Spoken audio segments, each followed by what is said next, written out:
হয় নমস্কাৰ মই আজি আপোনালোকক আমাৰ আগন্তুক আহি থকা শাওনৰ যি পবিত্ৰ মাহ সেই মাহটোত আমি কি কৰিব লাগিব কেনেকৈ কৰিব লাগিব লগতে নাগ পঞ্চমী আছে সেই শাওনৰ মাহতে এবাৰ গতিকে নাগ পঞ্চমীত আমি কি নিয়ম পালন কৰিব লাগিব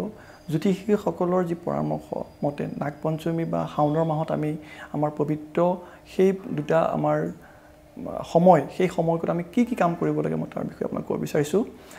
যেটো শাওনৰ মাহটো আমাৰ কাৰণে পবিত্ৰ মাহ আমি শাওনৰ মাহত আমি সকলোৱে আমাৰ যি দেৱাদিদেৱ মহাদেৱ এই মহাদেৱক আমি আৰাধনা কৰোঁ আৰু বহুতে এই মহাদেৱক আৰাধনা কৰি বিভিন্ন ধৰণে ফলাফল লাভ কৰে গতিকে শাওনৰ যি 4টা সোমবাৰ এই সোমবাৰ কেইটাত মানুহে বহুতে সোমবাৰে ব্ৰত ৰাখি পেলাই একেটা দিন ব্ৰত নাৰাখে গতিকে মোৰ যেটো ধ্যান ধাৰণা বা মোৰ যেটো মই যেটো ভাবো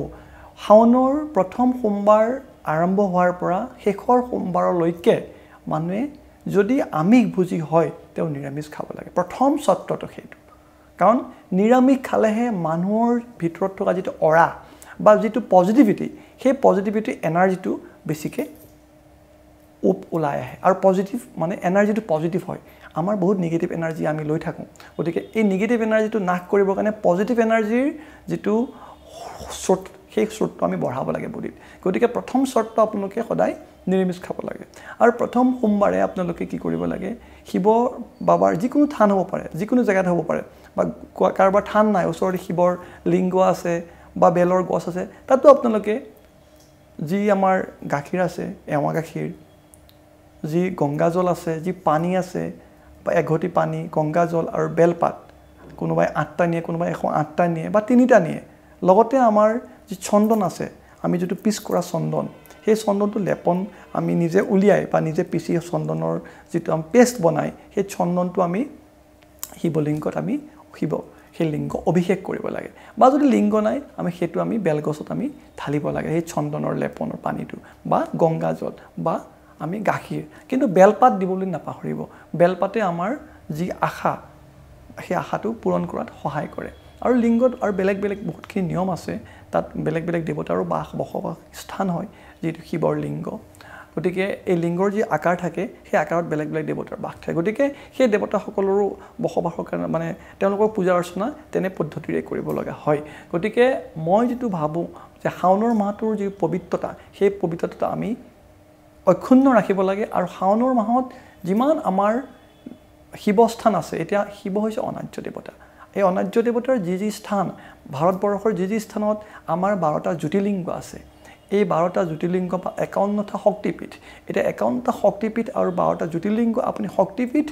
এই সময়ত আপুনি জ্যোতিৰ্লিংগসমূহ দৰ্শন কৰক আৰু যেতিয়া আমাৰ অম্বুবাচী সময় থাকিব তেতিয়া আমি আপোনালোকে এই মাৰ শক্তিপীঠসমূহ দৰ্শন কৰিব পাৰে গতিকে 12টা জ্যোতিৰ্লিংগ আপুনি কোনোবা এটা জ্যোতিৰ্লিংগ প্ৰতি বছৰে এটা বা দুটা বা তিনটা আপোনালোকে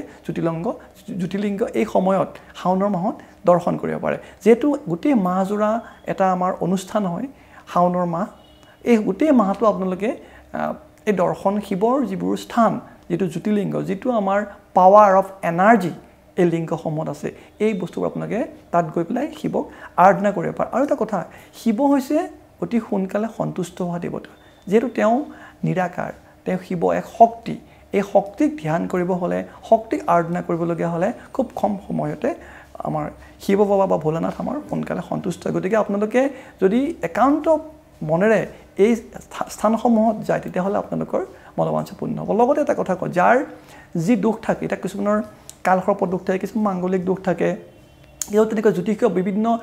অশুভ যোগ থাকে গুৰুচণ্ডাল যোগ থাকে বা তেনেকৈ আমাৰ যি ক্ৰেমদ্দাম যোগ আছে গুৰুচৈনী যোগ আছে এই যোগসমূহৰটো আপোনালোকে অশুভ যিবোৰ যোগ আছে সেই যোগসমূহৰ যিসকল ব্যক্তি বা কাৰোবাৰ যেহেতু জ্যোতিষীয় লাইনত কোনোবা জ্যোতিষীয়ে যদি অভিজ্ঞ জ্যোতিষীয়ে কয় যে আপোনাৰ এইটো গ্ৰহ বেয়া সেইটো গ্ৰহ বেয়া গতিকে এই গ্ৰহসমূহৰ আপোনাৰ যিসমূহ বেয়া গ্ৰহৰ কাৰণেও আপোনালোকে শাওনৰ মাহটো যদি সুন্দৰভাৱে নিৰামিষ খাই যদি পালন কৰে যদি দেৱাদেৱ মহাদেৱক একান্ত মতে ওম নমঃ শিৱায় সুন্দৰ মন্ত্ৰ ওম নমঃ শিৱায়টো যদি ধ্যান কৰি তেওঁ সদায় ডেইলি আপুনি 108 বাৰকে হলেও আপুনি জপ কৰে এটা ৰুদ্ৰাক্ষ মালা লৈ পেলাই তেতিয়াহলে আপোনালোকৰ মনোবাঞ্ছা পূৰ্ণ হ'ব এইটো মোৰ বিশ্বাস আৰু এইটো কৰি আপুনি 3 বছৰ লাগাতাৰ যদি এইটো কৰে এই নিয়ম মতে আপুনি ধুনীয়াকৈ শুদ্ধ বসন পিন্ধি আপুনি নিৰামিষ খাই যদি আপুনি জপ আৰম্ভ কৰে 108 বাৰকে হলো শিৱৰ যিকোনো স্থানত শিৱৰ যিকোনো আমাৰ জ্যোতিৰ্লিংগত গৈ পেলাই বা জ্যোতিৰ্লিংগৰ যিবোৰ আমাৰ ধৰ্মীয় অনুষ্ঠান আছে সেই অনুষ্ঠানবোৰত গৈ পেলাই যদি আপোনালোকে ধ্যান কৰে তেতিয়া দেখিব আপোনালোকৰ মনোবাঞ্ছনা খুব কম সময়তে আপোনাক পূৰ্ণ হ'ব লগতে এইবাৰ যেহেতু নাগ পঞ্চমী পৰিছে গতিকে নাগ পঞ্চমীত আপোনালোকে কি কৰিব নাগ পঞ্চমীত আপোনালোকে বা শাওনৰ মাহত এটা মই কথা কওঁ শাওনৰ সোমবাৰ কেইটাত আপোনালোকে কি কৰিব যাৰ কালসৰ্প যোগ আছে বা যাৰ মাংগলিক যোগ আছে বিশেষকৈ কালসৰ্প যুগৰ ব্যক্তিয়ে কালসৰ্প এযোৰ সাপ বনায় ৰূপৰ সাপেই হওক বা তামৰ সাপেই এযোৰ বনাই সেই সোমবাৰ কেইটাত আপোনালোকে শিৱৰ থানত গৈ পেলাই অৰ্পণ কৰিব পাৰে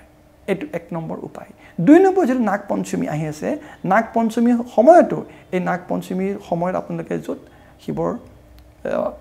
স্থান আছে বা য'ত পীঠসমূহ আমাৰ আছে বা য'ত আমাৰ মন্দিৰসমূহ তাত গৈ আপোনালোকে এযোৰ সৰ্প দান কৰিব পাৰে আৰু নিজৰ নামত সেই সৰ্পযোৰ আপোনালোকে উৎসৰ্গা কৰি পেলাই কাল সৰ্পযোগৰ নিধন কৰিব পাৰে বা কাল সৰ্পযোগটো সমাপ্ত কৰিব পাৰে যেটো কাল সৰ্পযোগে মানুহৰ জীৱনত বিভিন্ন ধৰণৰ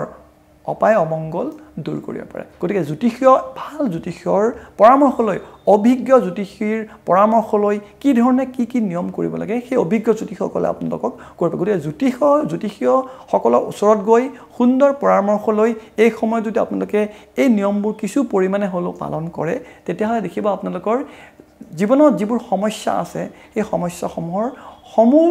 সমুলঞ্চি আপোনালোকৰ নাশ হৈ যাব আৰু তেতিয়া আপোনালোকৰ জীৱনটো সুন্দৰ ৰূপে আপোনালোকে আগবাঢ়াই পাৰে দেখা যায় বহু ব্যক্তিয়ে কৰ্মত বাধা হয় বৈবাহিক ক্ষেত্ৰত বাধা হয় দেখা যায় যে কৰ্মক্ষেত্ৰতো বাধা হয় পাৰিবাৰিক বিভিন্ন অশান্তি হয় এই অশান্তিসমূহ দূৰ কৰিবৰ কাৰণে আপুনি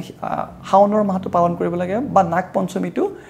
নীতি নিয়মৰে শিৱক ধ্যান কৰিব লাগে তো এইখিনি কথা মই এইখিনি কথা কৈছো আপোনাক গতিকে শাওনৰ মাহটো যেটো আমাৰ পবিত্ৰ মাহ গতিকে সকলোৱে এই শাওনৰ মাহটোত সুন্দৰ ৰূপে নিয়ম নীতিবোৰ পালন কৰি নিজকে শুদ্ধ বাসন পিন্ধি বা শুদ্ধভাৱে ৰাখি সমস্ত জগতৰ কল্যাণ সাধন কৰিবৰ কাৰণে মনত এটা সংকল্প লৈ এই সংকল্প আপোনাকে পুৰা কৰিব পাৰে যেহেতু শিৱ হৈছে আমাৰ গুৰু তন্ত্ৰৰ গুৰু শিৱ তন্ত্ৰৰ গুৰু শিৱই তন্ত্ৰ বিদ্যাটো আমি শিৱৰ ধ্যান কৰিব পাৰো তন্ত্ৰ বিদ্যাৰ যেটো গুৰু শিৱ গতিকে আমি শিৱই দেৱাদেৱ মহাদেৱ গতিকে শিৱৰ জন্ম মাহ হিচাপে শাওনৰ মাহটো অতি পবিত্ৰ এই মাহটোত আপোনালোকে নিজৰ যিবোৰ মন্ত্ৰ জপ কৰে বা যিবোৰ মন্ত্ৰ আমি জপ কৰি পেলাই মানুহৰ জগতৰ কল্যাণ সাধন কৰিব পাৰো এই মন্ত্ৰসমূহ আপোনালোকে নিজৰ ভিতৰতে গুৰুৰ আশীৰ্বাদ লৈ বা গুৰুৰ